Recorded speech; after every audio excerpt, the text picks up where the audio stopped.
We're live from New Delhi. You're watching DD India Live, India's voice to the world. I'm Lipakshi Khurana. Coming up in the next 30 minutes. Hamas delegation is set to visit Egypt soon for further talks, affirms the group's positive spirit in studying the ceasefire proposal. Turkey halts all trade with Israel over Gaza aid access. Russia quietly shipping refined petroleum to North Korea above United Nations cap as US readies new sanctions to come soon in response. UN, EU, US urge Georgia to halt foreign agents bill as protests grow. Protesters West see bill as authoritarian, while ruling Georgian Dream Party says the law is needed to ensure transparency. And in India's general elections, today is the last date for making nominations for the fifth phase. While campaigning remains upbeat for phase 3, Prime Minister Narendra Modi to campaign in West Bengal and Jharkhand, while Congress Rahul Gandhi will woo voters in Odisha.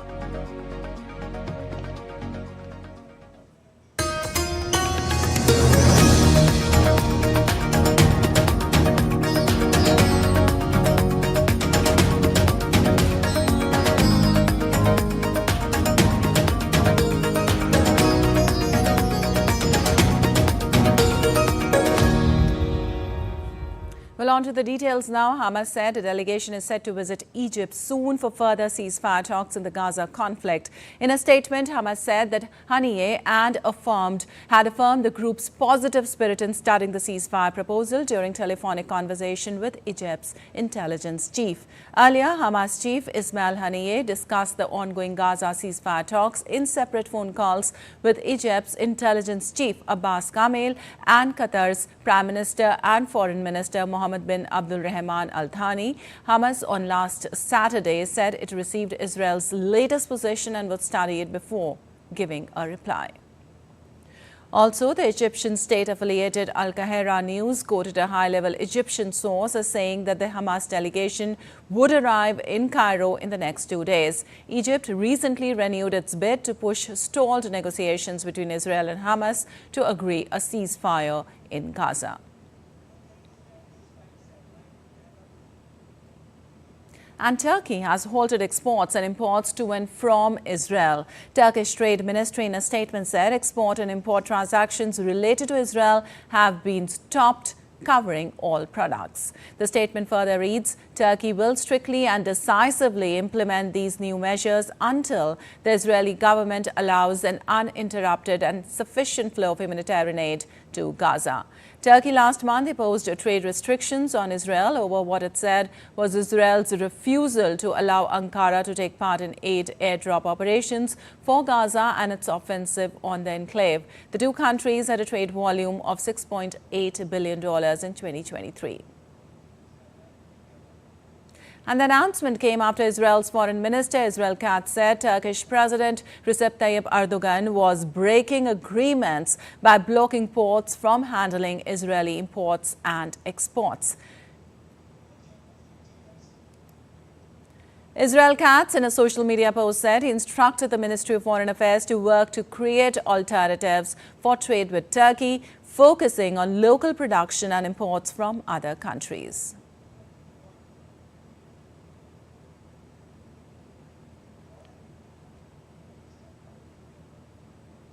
And US President Joe Biden on Thursday said that freedom of speech and the rule of law must be respected in protest at college campuses over Gaza conflict. In a media briefing, Biden emphasized that there is no place for violence of any kind against Arab Americans and Palestinian Americans. We are not an authoritarian nation where we silence people or squash dissent. The American people are heard. In fact, peaceful protest is in the best tradition of how Americans respond to consequential issues. Peaceful protest in America. Violent protest is not protected. Peaceful protest is. It's against the law when violence occurs. In America, we respect the right and protect the right for them to express that. But it doesn't mean anything goes. It needs to be done without violence, without destruction, without hate, and within the law.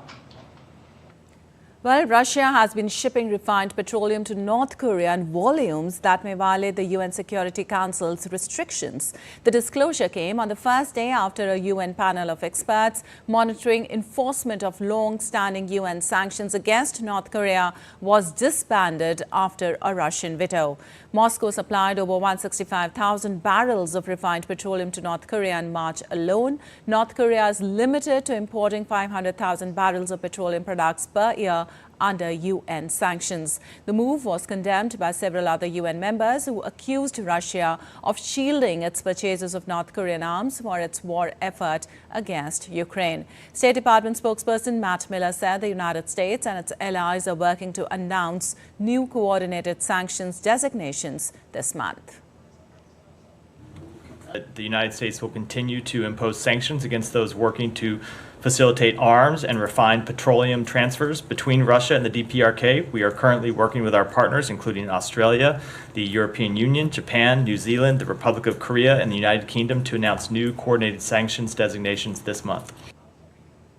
And Georgia's controversial Foreign Agents Bill continued to create ripples as top governing bodies and West expressing criticism and protesters occupying the streets. The United Nations, European Union, the US, Britain, Italy and Germany condemned the bill, terming it as Russian-inspired. The EU warns it could harm Tbilisi's ambitions of joining the bloc, while the US said the bill threatened free speech. However, the governing Georgian Dream Party argues the bill will boost transparency of foreign funding, but protesters fear it could be used to crush critical voices ahead of parliamentary elections later this year. Parliament on Wednesday approved the second reading of the bill. Debates on Thursday were cancelled due to criticism. Lawmakers are now expected to give the bill its third and final reading in around 2 weeks. The bill would require organizations receiving more than 20% of their funding from abroad to register as agents of foreign influence.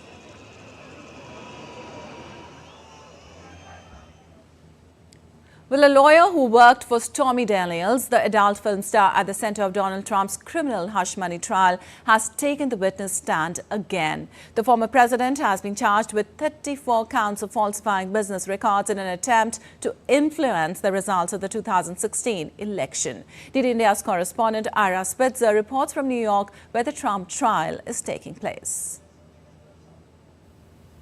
More drama here in New York City with former U.S. President Donald Trump once again in court, where he is facing these charges of falsifying business records. And the former lawyer for someone who is very central to this case, Stormy Daniels, her former lawyer, Keith Davidson, was on the stand once again, facing both questions from the prosecution as well as cross-examination. And what Keith Davidson says that he did was help broker the $130,000 payment from Donald Trump's former lawyer and fixer Michael Cohen to the adult film actress Stormy Daniels, who it is alleged had a relationship with Donald Trump in 2006. And that is why Michael Cohen at least paid her this money, but the court is really trying to show that it was Donald Trump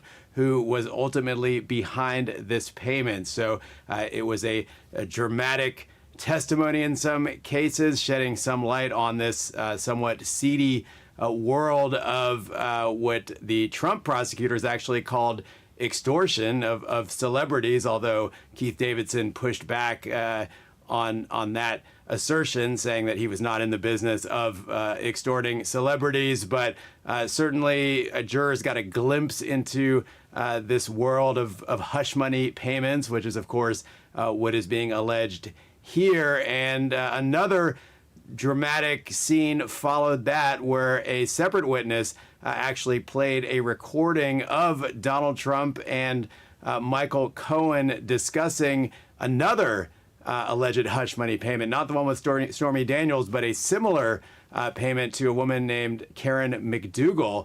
And again, it was not, names were not named on that phone conversation between those two men. Of course, they've since had a major falling out, but without naming names, it did seem to give jurors a glimpse of how close Donald Trump and Michael Cohen were in arranging potentially the financial aspects of an arrangement, perhaps similar to what is being alleged to have happened with Stormy Daniels. So continued drama here with this criminal trial, which might be the only of the 4 cases against Donald Trump, where we could see a verdict ahead of the election later this year. Ira Spetzer reporting in New York for DD India. Well, British authorities have started to detain migrants in preparation for them to be sent to Rwanda in the next 9 to 11 weeks. Parliament last month approved a law that paves the way for sending asylum seekers to Rwanda if they arrive in Britain without permission. Prime Minister Rishi Sunak, who is expected to call an election later this year in which illegal migration is likely to feature prominently, wants the first flights to take off in July. More than 7,500 migrants have arrived in England on small boats from France so far this year. The government says the new law will deter people from making the perilous trip across the Channel. And Panamanians will elect a new president on Sunday with 8 candidates set to appear on the ballot and polls showing mixed rankings among the 5 front-runners. The result will be final as Panama's electoral rules do not require a runoff. Outgoing President Laurento Cortizo took office with only a 2 percentage point advantage in the last election. Panama former President Martin Torrijos will vie for the presidency in the May 5th elections. According to some polls, Torrijos has put forward diverse proposals, including boosting the Panama Canal and addressing the migrant crisis from a regional perspective.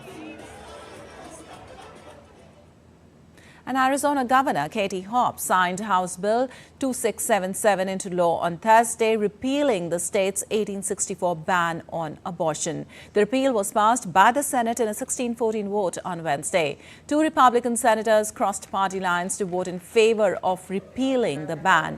The Arizona House last week passed the measure after a handful of Republicans broke party ranks and voted with Democrats to send it to the Senate. Democrats across the U.S. have sought to elevate the issue ahead of November's presidential election. Arizona Democrats have said they will continue attempting to place a ballot measure before voters in November that would restore abortion rights. Restrictions on abortion are still in place in Arizona. In 2022, the state legislature passed a law that bans abortion after 15 weeks of pregnancy. And in Brazil, at least 13 people have died due to heavy rains. Brazil's southernmost state of Rio Grande do Sul is grappling with one of the worst storms in recent years, prompting the state government to declare a state of public calamity. At least 21 people are missing and 5,257 have been displaced. Brazilian President Luiz Inácio Lula da Silva visited devastated town of Santa Maria, where he offered full support and aid. And as devastating floods continue to wreak havoc in Kenya, officials on Thursday evacuated stranded tourists. Around 100 tourists were stranded since the flood hit on April 29th. Officials airlifted tourists from disaster points and rescued them. Workers and visitors have been evacuated safely and transferred to nearby hotels and camps where there is no flooding. And schools in Indonesia's Sulawesi province were closed on Thursday following Ruang volcano's explosion. Authorities evacuated 12,000 people from the nearby Tagulandang Island after the Ruang rained lava, rocks and ash. The Center for Volcanology and Geological Hazard Mitigation raised the alert status of Ruang to the highest level and warned the residents of a tsunami triggered by volcanic material collapsing into the ocean. A state of emergency has been declared by local government effective until 14th of May.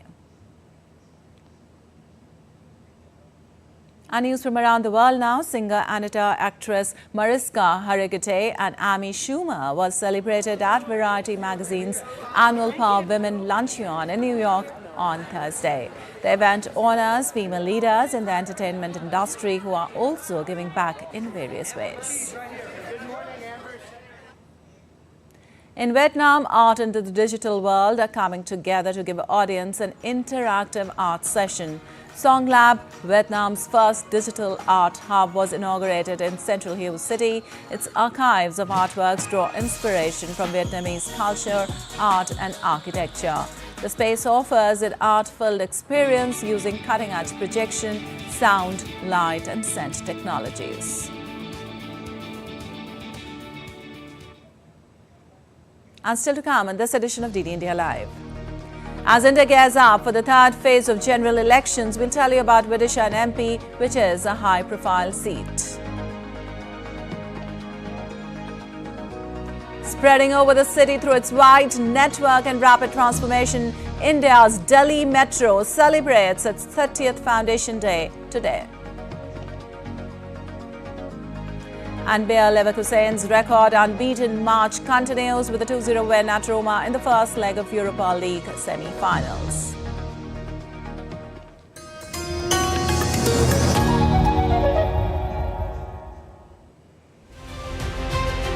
Team Pole Pulse has reached Ahmedabad.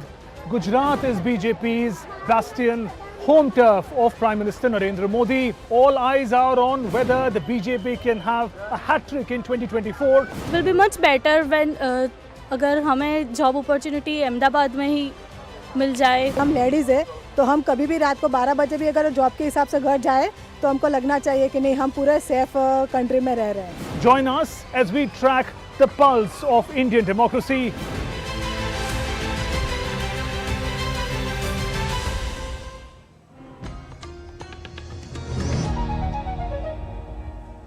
Welcome back. You're watching DD India Live. I'm Lipakshi Khurana, and now let's get you the latest on the world's largest democratic election in India.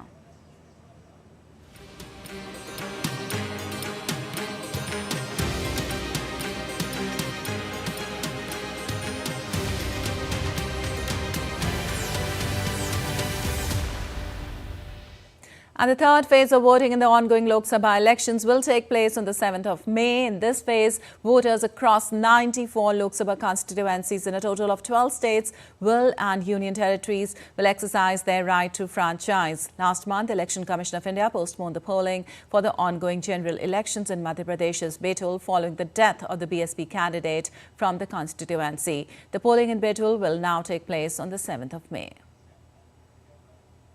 And campaigning for the third phase of Lok Sabha elections intensified, with top leaders holding back-to-back rallies to woo the voters. Prime Minister Narendra Modi to visit West Bengal and Jharkhand today in order to garner support in party's favour. Prime Minister Narendra Modi to hold rallies in West Bengal's Bardhaman, Krishnanagar and Bolapur. Later in the day, Prime Minister will hold rally in Jharkhand's Chaibasa.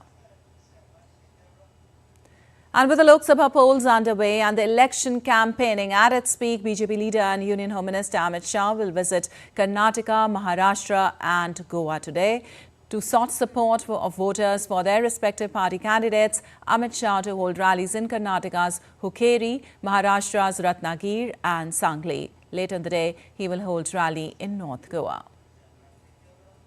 And campaigning for the third phase of Lok Sabha elections is in full swing. Congress leader Rahul Gandhi to hold rallies in Odisha and Pune. Rahul Gandhi to sought support for the Mahavikas Aghadi candidates. And on Thursday evening, India's Prime Minister Narendra Modi, in an interview to a private TV network, opened up about a range of subjects. From discussing the ongoing general elections to BJP's development agenda for the country, the Prime Minister delved into crucial topics. During the interview, PM Modi slammed opposition and said that no one believes their commitments. मेरा हर शब्द एक जिम्मेवारी है, मेरा हर शब्द मेरी एक guarantee है, उस रूप में मैं करता हूं. बाकियों ने इन शब्दों की डिवैल्यूएशन कर रहे हैं, मैं उसका कुछ कर नहीं सकता हूं, लेकिन कोई मुझे बता दे साहब, उनके नाना परनाना, आप उनके भाषण सुनिए या लाल किले पर गरीबी की बातें की है, उनकी दादी उन्होंने गरीबी की बातें की, उनके पिताजी गरीबी की बातें की, उनकी माताजी जब रिमोट सरकार चलाती तब भी गरीबी, और अब कह रहे हैं हम फटाफट गरीबी हटा देंगे, एक झटके में गरीबी हटा देंगे. कौन भरोसा करेगा भाई? उसमें मोदी को कुछ कहने की जरूरत नहीं है, मुझे उनकी आलोचना करने की भी जरूरत नहीं है, लेकिन देश देखता है, देश देखता है. उसी प्रकार से जब मैं कहूँ कि भाई मैं आपके लिए मेहनत करूंगा, इस देश का कोई भी व्यक्ति मेरी इस बात पर अविश्वास नहीं करेगा। बाकी कोई भी नेता कहेगा कि मैं मेहनत करूंगा, मुझे बताइए कितना भरोसा करेंगे। सिंपल सा भी क्वेश्चन है, मुझे देखा है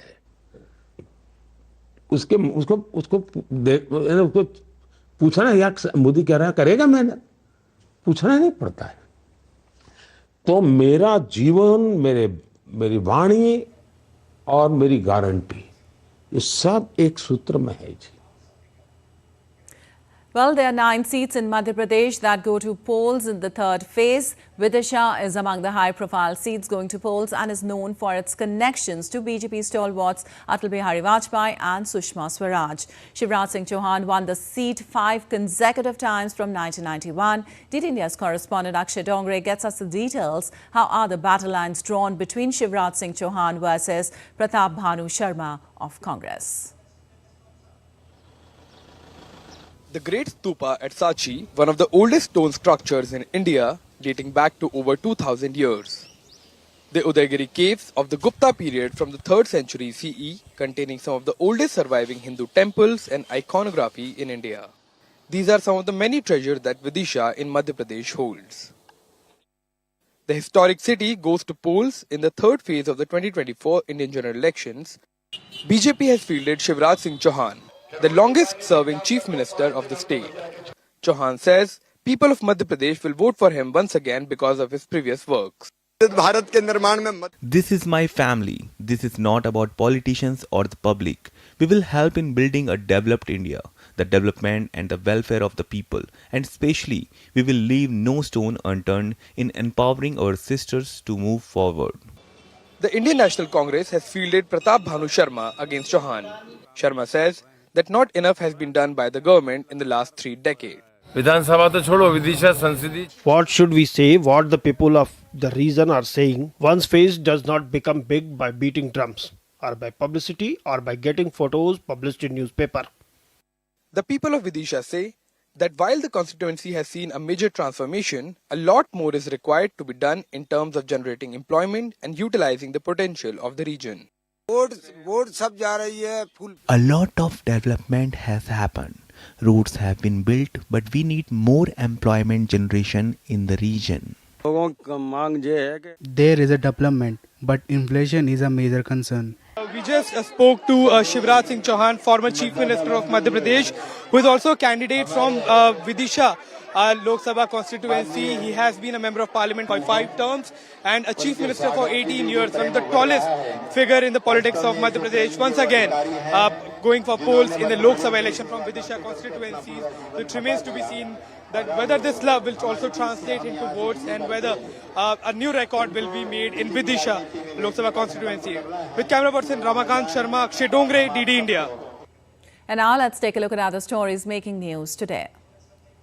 India's Delhi Metro is celebrating its 30th Foundation Day today, successfully running for the last 3 decades. Delhi Metro over the years has spread over the city through its wide network. The Delhi Metro started operations on 24 December 2002 between Shahadra and Tees Hazare in the northern part of the city for just about 8.4 kilometers. Over the years, it has upgraded its technologies, making it one of the most advanced rapid transport system in the country.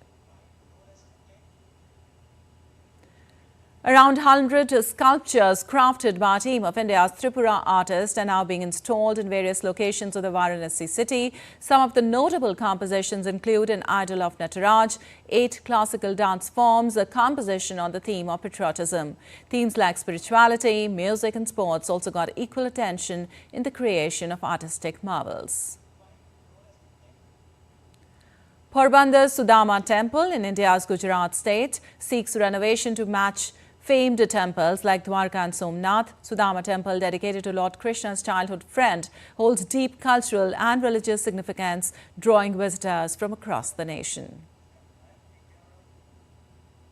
And in business news, facing a raft of challenges across its business, Apple reported a shallower than expected decline in quarterly revenue. The company expects a return to sales growth in the current quarter as it invests in AI features to be unveiled in the coming months. Apple said fiscal second quarter revenue fell 4% to $90.8 billion, beating the average analyst estimate of $90.01 billion.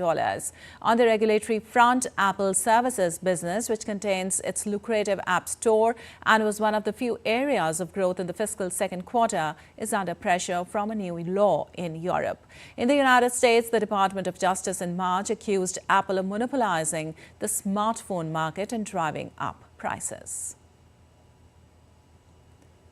And in sports, the freshly crowned first-time Bundesliga champion Bayer Leverkusen extended its unbeaten streak to 47 matches across all competitions with a 2-0 win at Roma in the first leg of the Europa League semi-finals on Thursday.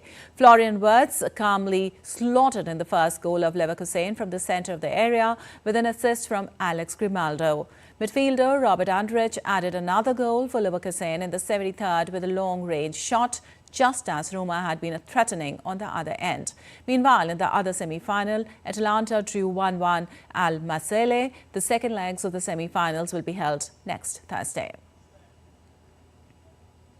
And Sunrisers Hyderabad clinched a thrilling one-wicket victory over Rajasthan Royals in the 50th match of IPL on Thursday. Nitish Reddy top scored with an unbeaten 76, while Heinrich Klaasen provided the late fireworks with an unbeaten 42 of 19 to take Hyderabad to 201 for 3 in 20 overs. Chasing the target, Riyan Parag and Yashasvi Jaiswal played exceptional innings after losing Joss Butler and Sanju Samson in the first over. It was then a freak wicket from Natarajan in the most clinical of overs from skipper Cummins towards the end. That once again shifted the momentum of the game as Rajasthan were pushed back once again. All right, that's all for this edition of DD India Live. But let us know your thoughts on the news of the day. For those on the go, you can get all the latest news and updates from India and across the world on the DD India mobile app. The app is available on both Android and iOS platforms. Scan the QR code on the screen to download now. We'll be back with more news as it breaks here on DD India. I'm Lipakshi Kurana from all of us here in Delhi. Thanks for watching DD India Live.